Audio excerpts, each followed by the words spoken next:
Good morning, everybody. Happy Wednesday. We have an amazing show for everybody today. What do we have, Krystal? Indeed, we do. We've got the Trump campaign on. We're going to hear about their closing pitch and what they think are the states that could lead them to that magic 270 electoral college number. We also have a rural organizer. He does this deep canvassing, talking to voters for up to 90 minutes, really getting into what is concerning them, which I thought would be really interesting to hear today.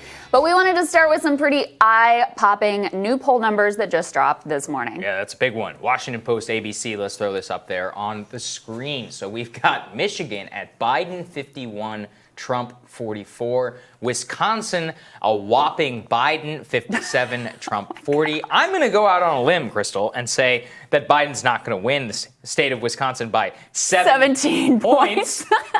But I guess here's what we could say about this poll. I remember, and we've seen this a couple of times, where CNN would come out with some like eye-popping number, 12 or 14, and they ended up being leading indicators. That was kind of the same thing whenever it came to Washington ABC. They've always aired kind of more on that CNN side. But something I've always noticed and have wanted to highlight is that Nate Silver and many others talk about is that whenever you see polls all pretty much exactly the same, that's a bad thing. It's called a phenomenon of herding, where they're all like trying to mimic each other. Right. You want to see wild results to the right and wild results to the left, because that's how you determine what the mean is. So the mean would say Trump is in trouble in Wisconsin. And we actually have some reasons why that we can show everybody. Yeah, and I just was looking at the Real Clear Politics average of Wisconsin so that you can get a sense of where kind of the average of polls has been right now with that new ABC News Washington Post eye-popping 17-point deficit number included. It's about an 8-point spread in Wisconsin. Of course, this is a state that President Trump narrowly squeaked down a victory last time around, along with Michigan narrowly squeaked down a victory last time around. One of the things I've been thinking about in Wisconsin is a story we covered here, and John Nichols, when we had him on to talk about the state, brought up proactively as well, which was this big Foxconn deal in the state of Wisconsin announced with major fanfare. Right. $4 billion in subsidies. This was supposed to remake the state, not only bring 13,000 manufacturing jobs into the state, but also, of course, build up the supply chain. This was really supposed to be a big deal. And last week, it really became, I mean, this was already clear in Wisconsin, but it became definitively clear that the whole thing is basically fake. They've hired about 100 people. Those people basically have sort of fake jobs. They're not manufacturing anything at this point. And so if you're looking for proof that Trump's populist pitch about keeping the jobs here and bringing the jobs back and rebuilding manufacturing was a total fraud, in Wisconsin, they have like patient zero, case in point right there. But the other thing that they have going on in Wisconsin, which is going on in a lot of the country, but particularly bad in the state of Wisconsin, is a massive coronavirus surge. You can see they've reported more than 5,200 cases. They've had the largest number of deaths. They've had a massive surge in hospitalization. So this isn't a case of like, oh, they're just testing more, so they're finding more of the cases. No, they are experiencing right now one of the worst spikes in the nation. And as we know, Saagar, voters repeatedly tell pollsters, Democratic voters especially, also independent voters, tell pollsters that COVID is their number one issue. And Wisconsin voters in this WAPO ABC poll give President Trump dismal ratings for his handling of the coronavirus. I mean, is that a surprise? No. And one of the things I used to love in D.C., there's this place called the Newseum, where they would put out the newspapers of every state in the country, a front page. So Austin American Statesman, Wisconsin. And one of the things we always miss, and remember, local news is still one of the most consumed mediums, especially amongst older people, is these are the top stories. I know on national media, I mean, here we're talking about polls. It's not our job to cover, like D.C. COVID numbers. But if you go and you look at the front page of many of the local papers, or in the biggest papers in many of these smaller markets, top story is COVID. That's what John Nichols told us. He was on the ground in Wisconsin. He was saying, look, I know that it's not getting a lot of coverage, but COVID is the number one thing here that's going on. It's highly conceivable that COVID could cost Trump the election. I mean, especially just this latest case, regardless of whatever he did in February. Let's look at this national map, because this is really noteworthy to me. Look at that splash of red across the industrial Midwest. These are all states which are critical battlegrounds which Trump won. It really could not have come at a worse time.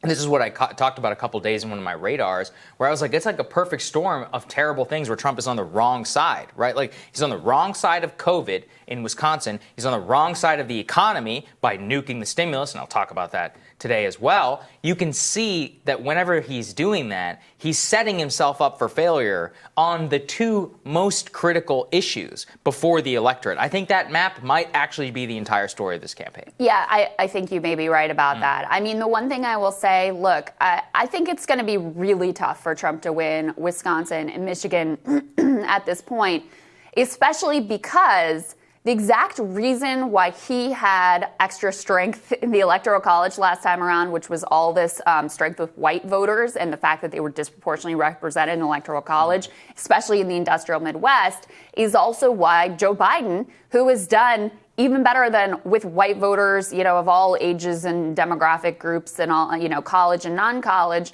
than anyone could have expected. This is the area where he has really outperformed Hillary. So he has a lot more strength in Minnesota, which early on, the Trump campaign, they were telling us, everybody. They were traveling. I mean, Pence was even there this week. They were traveling there. They were trying to make a play for that. I don't think Minnesota is, on the map for them whatsoever. Around there. It's not going to happen. I think Michigan and Wisconsin, are very unlikely to go to Trump. I think Biden probably has a better chance to win Texas than they have at this point to win Michigan and Wisconsin. And I don't think that Biden is going to win Texas, but I think he's got a better shot there than they have in the industrial Midwest. So, but that doesn't mean that they don't still have a path. I think the thing they're really betting on at this point, and Trump was there doing multiple rallies the other day, is Pennsylvania. Yes. If they can hold Florida, which I think they're in decent position to do, polls there have been tight the whole time. I completely buy that Trump could win Florida once again.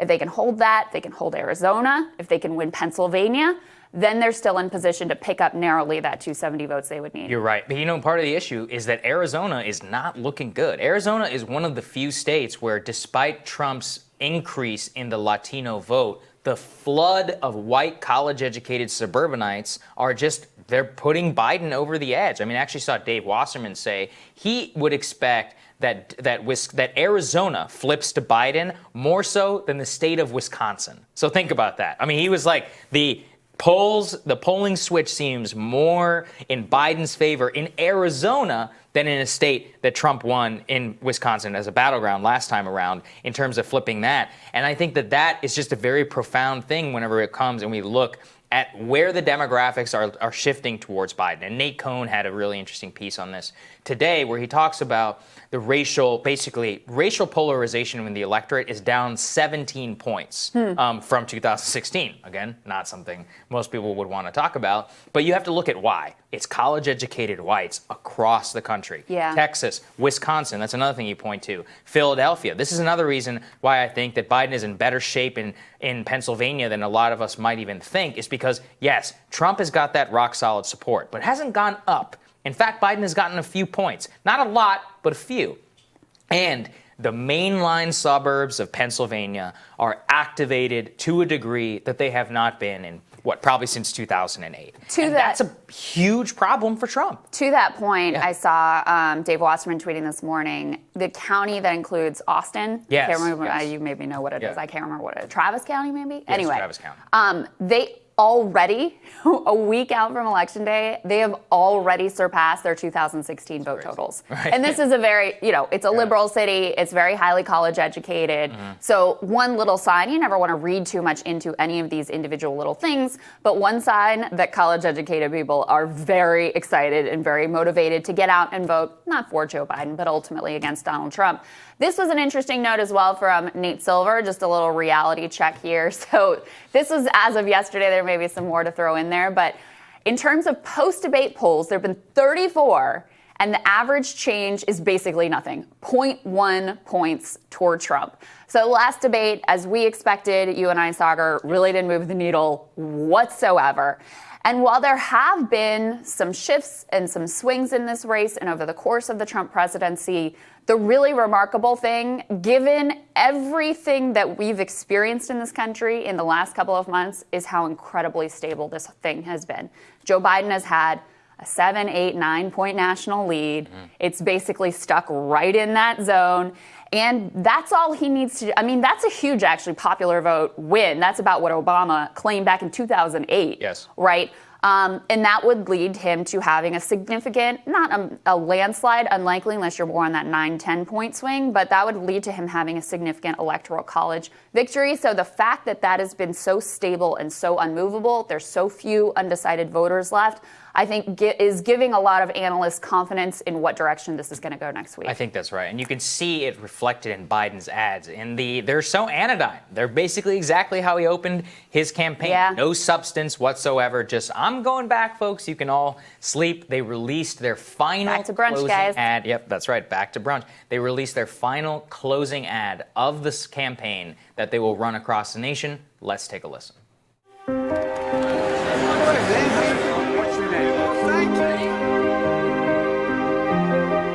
I started this campaign saying we're in the battle for the soul of the nation. I believe that even more deeply today. Who we are, what we stand for, and maybe most importantly, who we are going to be. It's all at stake. Character is on the ballot, the character of the country. And this is our opportunity to leave the dark, angry politics of the past 4 years behind us, to choose hope over fear, unity over division, science over fiction. I believe it's time to unite the country, to come together as a nation. But I can't do it without you, so I'm asking for your vote. We need to remember, this is the United States of America, and there's never been anything we've been unable to do when we've done it together. I'm Joe Biden, and I approve this message.